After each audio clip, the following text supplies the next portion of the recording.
How about another round for Brewsday Tuesday? Here is DreZ and Huck.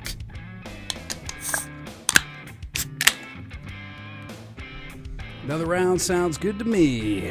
Oh, yeah. It is Brewsday Tuesday, and it is a Chicago-themed show. As I recently got back from Open Air Festival, hit a beer store and decided, well, maybe I can get some good stuff up here that you can't get down our way. And I think I might have succeeded in that. I just popped the top of Noon Whistle Brewing Company, who are out of Lombard, Illinois. And this is the Gummy Banter Northeast Indian Pale Ale. And if I remember correctly, they use gummy bears in this beer. No, I'm just kidding. I think it's something about the type of... the guy at the beer store was telling me about this. It's something like that they get one of the ingredients. I can't remember if it was like the yeast or the hops or something. And then it's something special from Europe that makes it gummy. Gummy? Have you ever heard of that? Do you know what makes a gummy something or other? Well, I mean, hops can be gummy. Maybe that's what it is. Maybe it's a gummy bear. That's what I was initially thinking. But this is a nice 7.8%. So, of course, a Huck session. And it doesn't say anything on the... so I should have been taking notes when I was talking with the beer guys. Oops. And I handed you... A Berliner Weiss. And it's actually interesting. It's almost a white beer. It's the closest thing to a white, actually colored white beer I think I've seen. And it says that the brewery is Badenbrau, so they're obviously a Baderbrau Brewing, so they're German beer. Sounds German. Very German, so that's what they're into. So this is a wheat beer with bottom fermenting yeast and lactoculture, which means it's an ale because of the bottom fermentation. I thought it was a sour. Is it not a sour? Yeah, but it's got the lacto makes it sour. Okay. It says cloudy but light body. It's bursting with low hopped, refreshing flavor, and it's got tart notes. It says there's some berry syrup in there, but we didn't bring any, so we're not going to do that. It's coming in at a whopping 3.6%.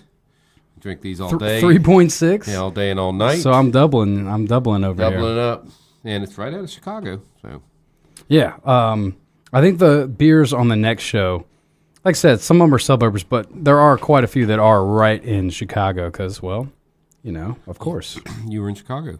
I was. This is going down pretty smooth.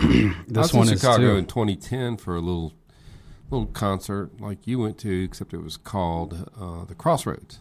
All right. Guy named Eric Clapton. I don't know if you heard of him. Clapton. Eric Clapton. Anyway, he got up there with a bunch of people like ZZ Top and Los Lobos, and it goes on. The Tedeschi's Trucks Band, Greg Allman. Was it a 1 day, 2 day? 1 day. Just one one really epic day. Long day. One good day. Jimmy Vaughn. Mm-hmm. Oh, who's that guy? So it was just basically a guitar fest. Yeah, it's a guitar fest. Actually, now that I'm thinking about it, I think I do remember Johnny hearing about the Lang. Crossroads. Oh. Johnny Lang. All right. Just coming off his religious thing. Yeah. He actually, the next day, the Chicago Tribune said that they were glad Johnny showed up. He played about 2 or 3 in the afternoon. He says, and reminded Eric how to play blues guitar. That's what he said.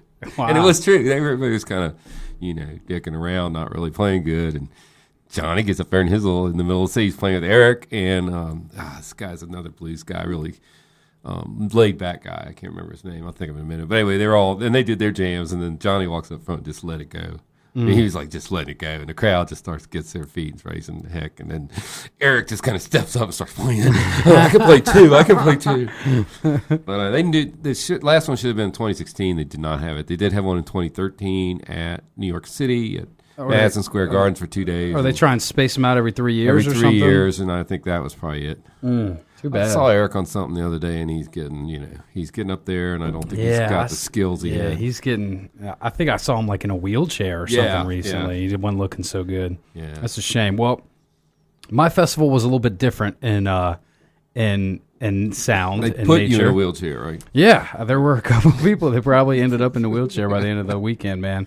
But I had a pretty good time. You can see I'm sporting my a Rob Zombie shirt that I Rob purchased. Zombie. Mr. Robert Zombie was there I performing. heard you in line to buy that.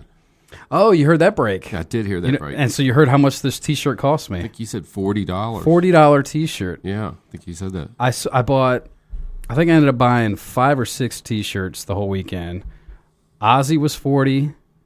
Zombie was 40. It's a nice shirt, though. It's a pretty sweet shirt. You see the back, too. It's got the, what is it, Satanic Orgy tour or whatever it is. Yeah, that's it. I was wanting to go on the Satanic Orgy tour. Yeah, of course. You know, just for fun. Want to take the kids. I got a Lamb of God shirt. That one was, I think that one set me back 35. I was going to spend another 40 on a Megadeth shirt, but they only had size medium and small by the time I tried to buy one. Keep on that diet we were working on some months back. Yeah, I tried to buy a Monomarth. Those were sold out. The Devil Drivers got sold out. I did get a Steel Panther shirt that I love, and that one was only 25. So the better shirts are even cheaper sometimes. I learned if I'm going to something, you kind of were doing it. You buy the shirt. Buy the shirt the first day. You got to buy the shirt. Especially if it's like a good shirt, like at Jazz Fest.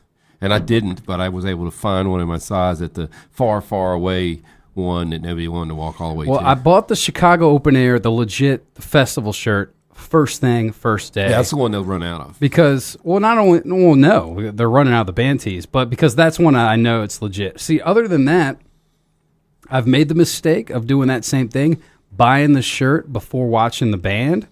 And then if the band sucks, then you're pissed that you spent $40 on a T-shirt that's going to remind you how crappy the band was. Yeah, but my bands I've been listening to for 40 years, so they're like, all right, so they're not going to suck. Yeah, but what I'm saying is, so for me, if it's a band, if I'm thinking about buying a band tee, but I have not seen them live yet, I will wait until after the performance. And that's why I got screwed on the Amon Amarth, because they were awesome, like I knew they would be, and the shirts were all gone. The shirts were gone before they even played. They were gone. They played on Sunday. The shirts were gone by Saturday. See, and that's what's great about the shirts I buy, because the beer's always there. You know, beer shirts. The beer's always the there. Beer shirts are always there. No, but here's a fun one though. So I don't know about I guess it's most concerts. You know, you're outside going into the venue, and you got the guys hustling the T-shirts. Right. And those ones are always ones where it's just the graphics that they're pulling offline. You know, they might vary here and there, but for the most part, it's just like the logo, the band's on the back, whatever. 25 out here. The shirts inside are 40. Shirts inside are 40. Well, the band tees are. The regular Chicago Open Air ones were 25. So they're selling for the exact same price. I'm like, hell no, bro. I will buy that same shirt from you if I want it, which I don't, on the last day for $10 tops. Yep. Sure enough, last day, and everybody, like the parking lot's even scarce. We're just trying to drink some beer, waiting for the traffic to die down. And we're like, anybody seen any T-shirt hustlers? I was like, dude, I'm going to see. I opened my wallet. I still had some cash in there, but I was like, I bet I'm going to get a shirt for $4. I was like, that's the ones that I have. I have 4 ones. So I know there was a guy, they had a tie-dye one, which I didn't even want, but I was like, you got the tie-dye one, man? He's like, nah. I was like, no, what you got? You know, blah, blah, blah. Long story short, $4 shirt. Got a $4 Chicago Open Air shirt. Yeah, but it'd be like that. They're worthless to them afterwards, man. I know. I mean, something's better than nothing for these guys at that point. I bought a Mona Lisa shirt outside the Louvre in Paris, and the first time I washed it, she disappeared. Yeah, and that's the other thing. One wash. Well, I've learned it's not hard to tell the quality. Like you feel it, you can know if it's going to be gone in a couple washes or not. And usually, and with screen printing these days, it's not hard to make a good T-shirt. Yeah, it's better now. Yeah, that was 20 years ago. Yeah. Either way, long story short, I must have spent at least probably close to $200 on freaking T-shirts over the weekend. But you'll be cool for years to come. Damn right. See? And I mean, I think that's important that if you're going to the show. When you get old, we'll make a quilt out of them to keep you warm. My mom was talking about making me a Nirvana quilt out of my old Nirvana shirts. But these, I don't know.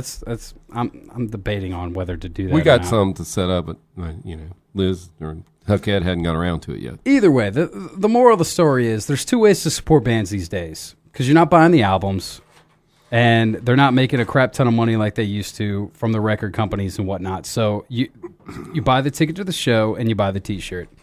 So if I like the band, I'll buy the shirt. I'll spend a stupid amount of money for a freaking T-shirt, if you're good. Yeah, I do that, and I'll pay to download the money to one of my paid accounts. You download the money? I mean the music, and they get the money. Okay. And I mean, I listen to stuff on Spotify. They get the money for that. They get paid. Well, the way I see it, I have the privilege of not having to do that because of the line of work I'm in. Correct. If I didn't have to do it. If I didn't have this job, I would still pay for music. I don't have to pay, but I have to listen to ads. Somebody's paying, and somebody's paying for yours, so you listen to the advertisers, the radio stations. I mean, somebody's paying. It's just different the way they pay now. It's true. It's different. There you go. There's the tirade. I'll dive more into the shows and stuff maybe next week when I bring in Das Horn and we drink some more Chicago beers. But for now, I think we want to get back to what we're slinging back right now, man. How's that sour treating you? That German brew. It's a really clean beer. Really clean, very nice. Like I said, it's white. I've never seen a white. It is straight white beer. It's good. It lives up to its reputation. Good lacing. Everything is good about this beer. I give it 4.5. This is a good beer. That's a good beer. Yeah, and you could drink a lot of these beers. Really. Yeah, because they're session. Yeah, this is really good. A true session. I know you love that word. Mm-hmm. Anywho, well, there you go. That's that's a nice little stamp of approval from Huck there. For the Noon Whistle, Gummy Banter Northeastern IPA at a 7.8%. Your thing's beeping. Does that mean we ran out of video? Yeah, we're running out of video. Are we running out, or is it? Did we run out? Yet. All right. Well, we're wrapping it up, so maybe we'll get to that. By the way, we do put all this on YouTube. Hit up Huck's YouTube channel, and you can catch up on old episodes and watch us drink these. Oh, so you're gonna miss the rest of it. And you get to hear stuff that don't make it onto. I'll put it here with a picture of you doing something stupid. Oh, okay, that's cool. That's just what I do. All right. Well, either way, the Noon Whistle over here, man. This is a great, nice, smooth IPA. This is what I look for in an IPA, man. It's got everything that you want. It's got that bold flavor. It's got the hop. It's got the this. It's got the that. Hang on. That's just a solid freaking beer. 4.25. There you go. Nothing amazing about it. It's just an IPA done right. There you go. Noon Whistle. Check them out. And of course, next week I think we're going to drink more beers from Chicago because there you go. Because I bought them to do that. So we're going to do that. We'll drink them. We'll bought them. We drink them. All right. Well, Huck, as always, I appreciate you coming in, and I appreciate you drinking my beer. Hey, And I'm good at that. We're looking forward to doing it again. Once again, Huck's Beer Buzz is his handle on all the social media, Instagram, Twitter, Gmail, whatever you want to do to hit him up. And find of course, me on YouTube. Find the YouTube channel, all that good stuff. And of course, stick around because after the break, we're getting back to the tunes right here on 105.3 The Bear. Stick around.